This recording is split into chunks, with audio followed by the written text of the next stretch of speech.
ഓം ശാന്തി. 6/1/2014.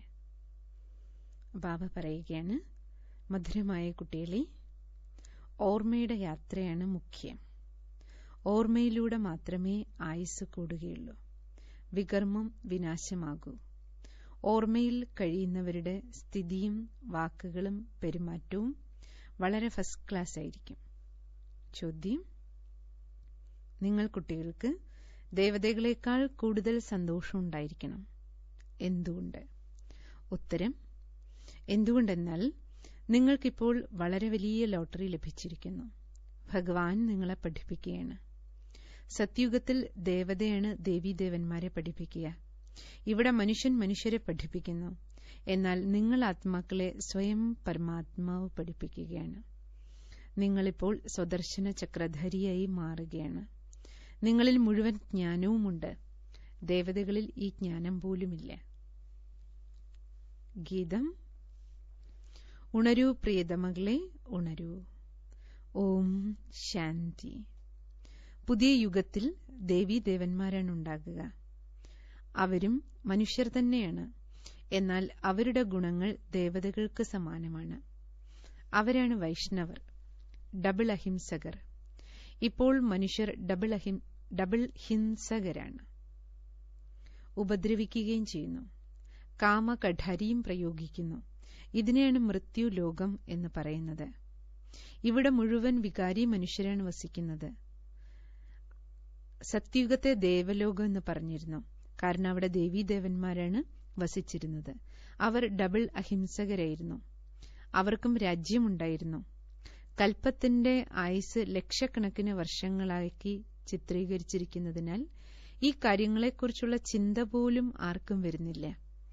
ഇപ്പോൾ കൽപ്പത്തിന്റെ ആയുസ് കുറച്ചുകൊണ്ടിരിക്കുകയാണ്. ചിലർ 7000 വർഷം എന്ന് പറയുന്നു, ചിലർ 10,000 വർഷം എന്ന് പറയുന്നു. ഇതും കുട്ടികൾക്കറിയാം. അച്ഛനാണ് ഉയർന്നതിലും ഉയർന്ന ഭഗവാൻ. നമ്മൾ ആ ബാബയുടെ മക്കളാണ്. നമ്മൾ ശാന്തിധാമത്തിൽ വസിക്കുന്നവരാണ്. നമ്മൾ വഴികാട്ടികളാണ്. ഇപ്പോൾ വഴി പറഞ്ഞു കൊടുക്കുകയാണ്. ഈ യാത്രയെ വർണ്ണിക്കുക സാധ്യമല്ല. ഗീതയിൽ മന്മനാഭവ എന്ന പദം തീർച്ചയായുമുണ്ട്. പക്ഷെ അതിന്റെ അർത്ഥം എന്താണ്? സ്വയം ആത്മാവാണെന്ന് മനസ്സിലാക്കി അച്ഛനെ ഓർമ്മിക്കൂ. ഇതാരുടെയും ബുദ്ധിയിൽ വരുന്നില്ല. എപ്പോൾ ബാബ വന്ന് മനസ്സിലാക്കി തരുന്നുവോ അപ്പോഴേ ആരുടെയെങ്കിലും ബുദ്ധിയിൽ ഇത് വരൂ. ഈ സമയം നിങ്ങൾ മനുഷ്യനിൽ നിന്നും ദേവതയാകുകയാണ്. ഇവിടെയുള്ളത് മനുഷ്യരാണ്. ദേവതകൾ സത്യുഗത്തിലാണ് ഉണ്ടാകുക. അതുകൊണ്ട് നിങ്ങളിപ്പോൾ മനുഷ്യനിൽ നിന്നും ദേവതയായി മാറുകയാണ്. ഇത് നിങ്ങളുടെ ഈശ്വരീയ മിഷനാണ്. നിരാകാരനായ പരമാത്മാവിനെ മനുഷ്യർക്ക് ആർക്കും മനസ്സിലാക്കാൻ സാധിക്കില്ല. നിരാകാരന് കൈയും കാലും എവിടെ നിന്ന് വന്നു? കൃഷ്ണനാണെങ്കിൽ കൈയും കാലും എല്ലാം ഉണ്ട്. ഭക്തിമാർഗത്തിൽ എത്ര ശാസ്ത്രങ്ങളാണ് ഉണ്ടാക്കിയിരിക്കുന്നത്. ഇപ്പോൾ നിങ്ങൾ കുട്ടികളുടെ കൈവശം അനവധി ചിത്രങ്ങളുണ്ട്. ചിത്രം കാണുമ്പോൾ ഓർമ്മ വരും, ഇന്ന ചിത്രത്തിൽ നിന്ന് ഈ കാര്യം മനസ്സിലാക്കി കൊടുക്കണം. ഇനിയും കൂടുതൽ ചിത്രങ്ങൾ ഉണ്ടാക്കിക്കൊണ്ടിരിക്കും. ഏറ്റവും മുകളിൽ ആത്മാക്കളെ കാണിക്കണം. ആത്മാക്കളെ മാത്രം കാണാൻ കഴിയണം. പിന്നീട് സൂക്ഷ്മവദനം, അതിന് താഴെ മനുഷ്യലോകവും ഉള്ള ചിത്രം ഉണ്ടാക്കണം. മനുഷ്യർ അവസാനം വന്നിട്ട് പിന്നീട് മുകളിലേക്ക് കയറുന്നത് എങ്ങനെയാണെന്നതും കാണിക്കണം. ദിനം പ്രതിദിനം പുതിയ കണ്ടുപിടുത്തങ്ങൾ വന്നുകൊണ്ടിരിക്കും. ഇപ്പോൾ എത്ര ചിത്രങ്ങളുണ്ടോ അത്രയും ചിത്രങ്ങൾ ഉപയോഗിച്ച് അത്ര തന്നെ സേവനങ്ങളും ചെയ്യണം. പിന്നീട് മനുഷ്യർ പെട്ടെന്ന് തന്നെ മനസ്സിലാക്കുന്ന തരത്തിലുള്ള ചിത്രങ്ങളും ഉണ്ടാക്കും. വൃക്ഷം വളരെ പെട്ടെന്ന് അഭിവൃദ്ധി പ്രാപിക്കും. കൽപ്പം മുമ്പ് ആര് എന്ത് പദവി നേടിയോ, എന്ത് റിസൾട്ട് വന്നോ അത് തന്നെയാകും ഈ കൽപ്പത്തിലും ഉണ്ടാക്കുക. പിന്നാലെ വരുന്നവർക്ക് മാലയിലെ മണിയാവാൻ സാധിക്കില്ല എന്നില്ല. അവർക്കും വരാം. അതിതീവ്രമായ ഭക്തി ചെയ്യുന്നവർ രാവും പകലും ഭക്തി ചെയ്യുന്നതിൽ മുഴുകിയിരിക്കും. അതിനാൽ അവർക്ക് സാക്ഷാത്കാരമുണ്ടാകും. ഇവിടെ അതുപോലെ ഉണ്ടാകും. രാവും പകലും പരിശ്രമിച്ച് പതിതത്തിൽ നിന്ന് പാവനമായി മാറും. എല്ലാവർക്കും അവസരങ്ങളുണ്ട്. അവസാനം കുറച്ചുപേർ മാത്രമേ ഇവിടെ ബാക്കിയാകില്ല. ഡ്രാമ അങ്ങനെയാണ് ഉണ്ടാക്കിയിരിക്കുന്നത്. ആരും ബാക്കിയുണ്ടാവില്ല. എല്ലാ ഭാഗത്തും സന്ദേശം നൽകണം. ശാസ്ത്രത്തിലുണ്ട് ഒരാൾ ബാക്കിയായി, അപ്പോൾ അവർ പരാതി പറഞ്ഞു എന്ന്.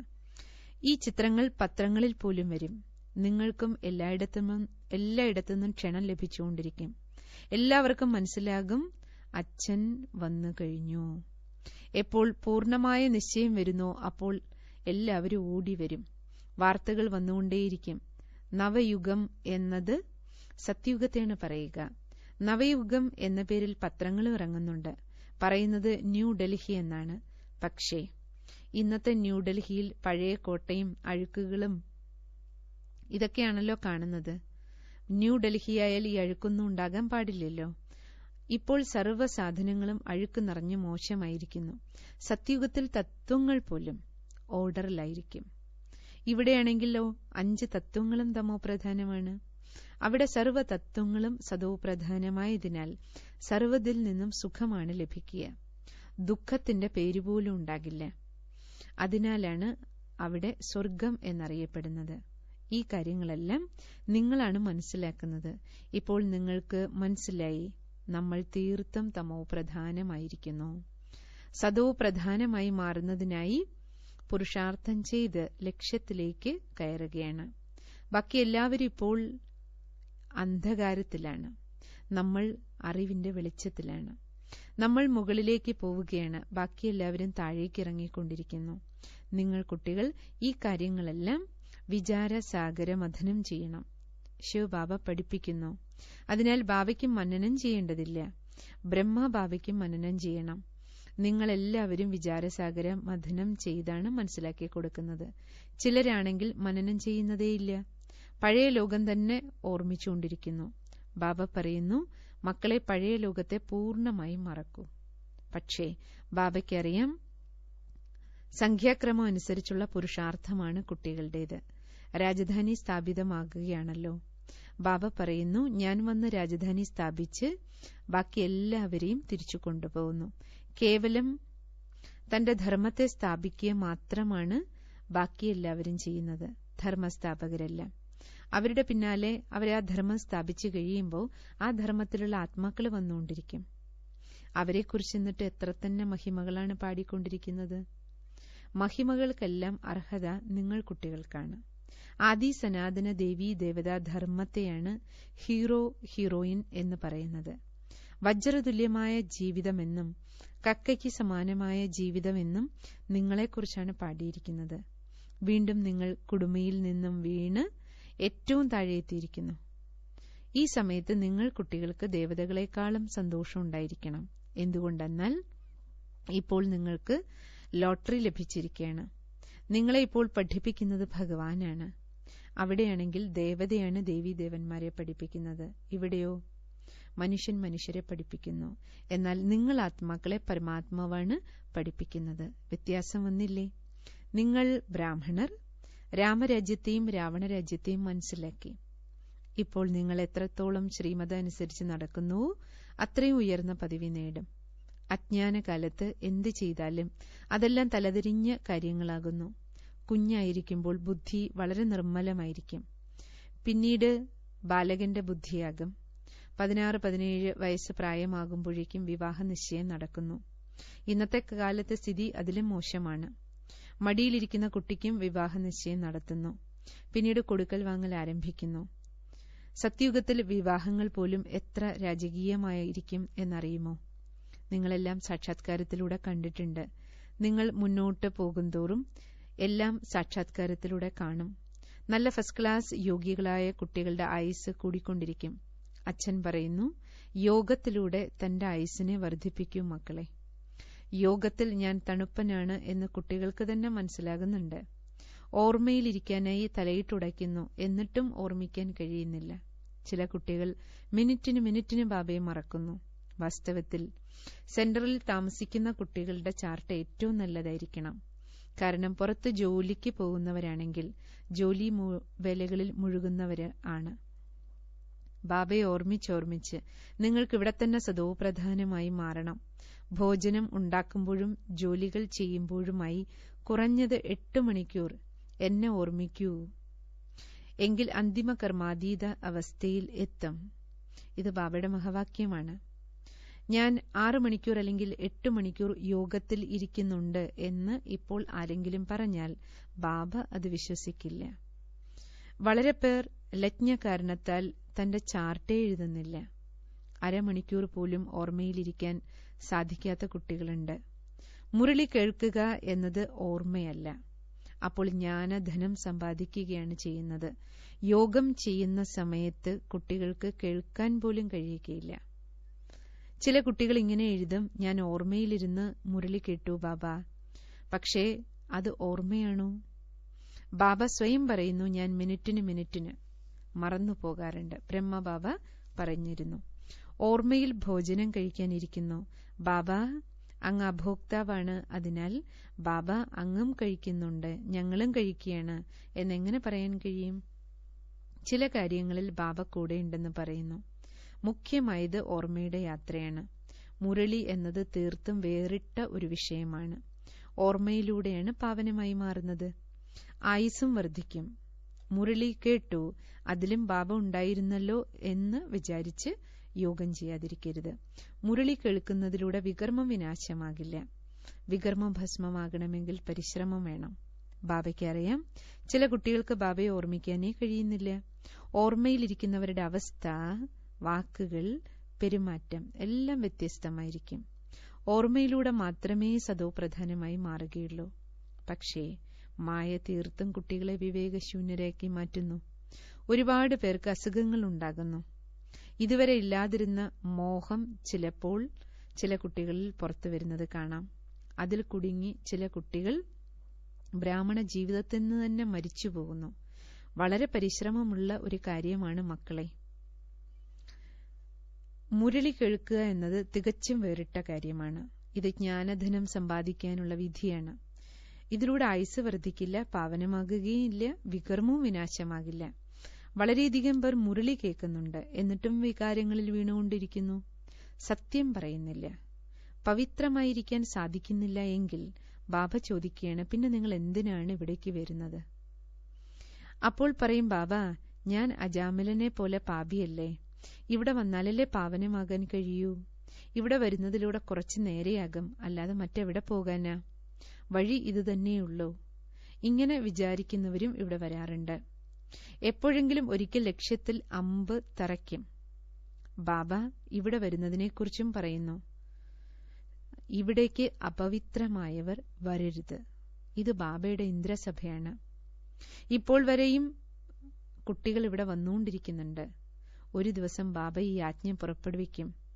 അപ്പോൾ വളരെ പക്കായി ഉറപ്പുള്ളവരെ മാത്രമേ ഇതിനുള്ളിലേക്ക് പിന്നീട് പ്രവേശിപ്പിക്കുകയുള്ളൂ. അപ്പോൾ മനസ്സിലാക്കും, ഇത് അങ്ങനെയുള്ള സംഘടനയാണ്. അപവിത്രമായ ആർക്കും ഇവിടെ ഉള്ളിലേക്ക് പോകാൻ സാധിക്കില്ല. ഇതാരുടെ സഭയാണെന്ന് നിങ്ങൾ കുട്ടികൾക്കും അറിയാം.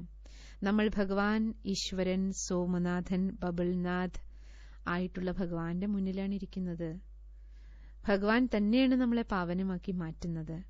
ഇനി അവസാനമാകുമ്പോൾ ധാരാളം പേര് ഇവിടേക്ക് വരും. പിന്നെ ഇവിടെ ആർക്കും ബഹളം ഉണ്ടാക്കാൻ കഴിയില്ല.